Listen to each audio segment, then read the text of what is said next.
Bueno, yo realmente no estoy de acuerdo con la afirmación del doctor Fajardo de que tenemos que acostumbrarnos a una tasa de cambio sobrevaluada. No tenemos por qué acostumbrarnos, lo que hay es que acostumbrar al gobierno a que tenga disciplina fiscal. Porque cuando no hay disciplina fiscal, eso genera un aumento en las tasas de interés y por allí es que tenemos entonces el problema de la sobrevaluación cambiaria. La tasa de cambio ha hecho perder muchísimos empleos en nuestro país y nosotros tenemos que dedicarnos a generar empleos en Colombia, no a generar empleos en el exterior. Creo que hay que seguir afinando todos los mecanismos de futuros y demás para poder realmente tener a través de Bancoldex y por supuesto del sistema financiero acceso a todos esos instrumentos que le permitan a los exportadores tener cobertura cambiaria, porque también allí tengo que decir con claridad, cuando están los instrumentos disponibles para los exportadores, es absurdo no tomarlos, porque aquí hay empresas y hay sectores que no se han cubierto en el riesgo en materia cambiaria. Y cuando resulta que se viene entonces la sobrevaluación, salen a pedirle al gobierno que venga a compensar con subsidios esa situación de pérdida de competitividad por la tasa de cambio. Yo quiero un sector exportador competitivo, pero también quiero un sector exportador responsable. Si hay medidas para cubrir el riesgo, tienen que tomarlo. Y si no, es muy difícil que acá 44 millones de colombianos sigamos subsidiando muchas veces la indolencia de unos pocos. Hay de que defender el empleo, pero repito, hay que insistir mucho en la responsabilidad del sector empresarial y especialmente del sector exportador. Hay un problema también de acaparamiento de la tierra, acá hay un problema de regulación sobre el uso de la tierra. Y de esa manera hay que lograr entonces que el costo de producción de las viviendas sea menor en la medida en que pese menos el costo de la tierra. Segundo, me parece que hay que lograr que el subsidio a la vivienda realmente llegue directo al usuario, permitiéndole simplemente que compre la vivienda en cualquier firma constructora y dejar realmente ese cuello de botella de unos pocos constructores haciendo la vivienda de interés social, porque allí se queda buena parte de ese subsidio. Hay que darle el subsidio directo al usuario. Tercero, la financiación. Me parece que obviamente todo lo que es el sistema de precios en la economía pues se encuentra ligado al final de cuentas a lo que es el costo del dinero. Uno no puede pretender dar unos precios del dinero más baratos para la financiación de la vivienda si el precio del dinero es alto en la economía colombiana. Y allí insisto muchísimo en el tema del déficit fiscal. Andrés, que es una persona realmente también formada en el tema económico, no se refiere a los subsidios. Yo creo que los subsidios realmente afectan muchísimo el costo del dinero. A mí me parece que hay muchísimos de esos programas valiosísimos que él comentó que hay que repensarlos. Por ejemplo, Familias en Acción. Creo que es muy importante darle una opción de vida a mucha gente en Colombia, pero me parece que es insostenible que en Colombia haya 8 o 9 millones de colombianos viviendo por cuenta de los subsidios.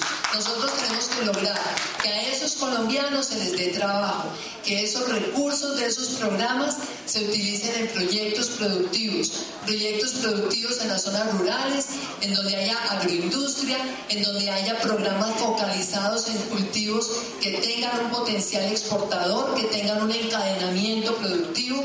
Los programas con subsidio los convertiría definitivamente en ese tipo de proyectos que le generen empleo a los desplazados, que le den empleo a los desmovilizados, que le den empleo a tanta gente pobre que hay en nuestras zonas rurales, porque en un gobierno mío lo único que de verdad vamos a subsidiar es a la gente que está en la tercera edad, es a la gente más pobre que no tiene ninguna opción, porque realmente es muy difícil que nosotros sigamos generando esta cultura de mantener gente que es improductiva para la sociedad. En vivienda hay muchísimas tierras que están ociosas, muchas de ellas de propiedad del Estado. Aquí también hay que ver nosotros de qué manera estimulamos la construcción de vivienda por parte de constructores privados. Ese es un programa que inclusive iba a adelantar yo siendo ministra de Defensa, pensando en nuestros soldados, para que los constructores privados puedan, a través del sistema de arrendamientos, dar esas viviendas con un arrendamiento que después entonces se convierta en una opción de compra. O sea, hay muchas fórmulas que realmente van todas en la misma dirección y repito, no es solamente el costo del dinero lo que afecta hoy y hace casi que imposible el acceso a la vivienda a muchos colombianos. Creo que el tema de la seguridad en todos esos municipios del oriente antioqueño evidentemente ha mejorado. Yo recuerdo cuando empezamos el gobierno, muchos de esos municipios sin un soldado, sin un policía, y ¿qué hicimos? Instalar allá soldados campesinos y de esta manera empezar un proceso creciente de presencia del Estado en todo el territorio. Y en ese proceso nosotros no podemos volver a echar atrás ni medio milímetro. Tenemos es que reafirmar la presencia del Estado y fortalecer entonces esos soldados campesinos, fortalecer la policía, fortalecer los policías de mi pueblo, fortalecer obviamente todo lo que es la presencia de la policía en las zonas rurales, pero también hay que entender, si un lugar como el oriente antioqueño, que repito está en las goteras de Medellín, tiene los problemas de seguridad y las carencias de infraestructura que tiene, ¿qué pueden pensar otros lugares de Colombia que están infinitamente más lejos, que están infinitamente más difíciles de acceder precisamente por la ausencia de infraestructura y que no tienen ni siquiera remotamente la posibilidad de tener empresas que sean proveedoras de las grandes industrias que se encuentran en un centro industrial y urbano como es Medellín? Entonces creo que la verdadera seguridad de Colombia obviamente llegará el día que nosotros, manteniendo la presencia de la fuerza pública en todo el territorio, nos dediquemos de verdad a desarrollar la infraestructura que acerque los centros rurales a los centros urbanos, que permita la instalación de empresas en los centros rurales. ¿Por qué no tenemos nosotros plantas procesadoras de productos agrícolas en los centros rurales?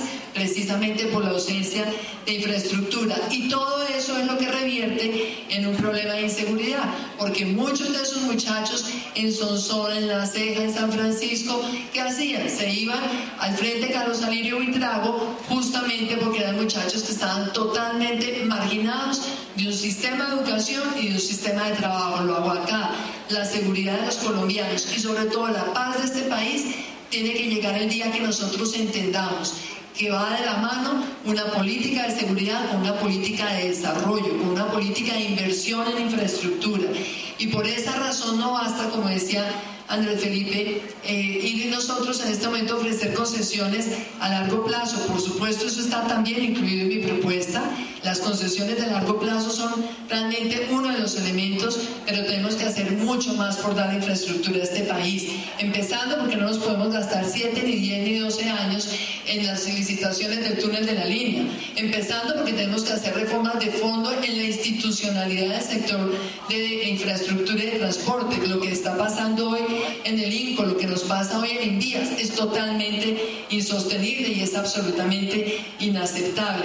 Entonces, para lograr nosotros construir esa infraestructura hay que tener la decisión de hacer las reformas institucionales necesarias, hay que tener la decisión de sacar los proyectos de infraestructura más críticos para la competitividad de nuestro país, y esa decisión definitivamente depende, entre otras cosas, de establecer en la ley la obligación de contar con diseños para que los proyectos que se liciten con diseños y no tengamos entonces acá esta sorpresa tan desagradable cada vez de un proyecto grande que se asigna y después cuando diseña realmente el proyecto se da cuenta que los sobrecostos son monumentales y este país sigue entonces asumiendo eso que no es otra cosa que una mala gestión en un sector tan importante como el sector de la infraestructura y el transporte. Entonces, seguridad es el piso, eso es un cimiento que tenemos que dejar nosotros en esta sociedad.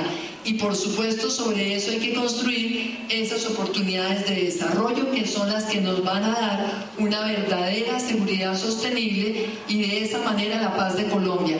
La paz de Colombia no es un tema de negociaciones simplemente, la paz de Colombia no es un tema de diálogos, la paz de Colombia ni mucho menos es un tema de despegue. La paz de Colombia tiene que ser consecuencia de una seguridad con inversión, de una seguridad con infraestructura, de una seguridad con desarrollo económico y con muchas pequeñas empresas que desde el oriente antioqueño sirvan al mercado de Antioquia y sirvan obviamente a la mayor industrialización y valor agregado y exportaciones de este país.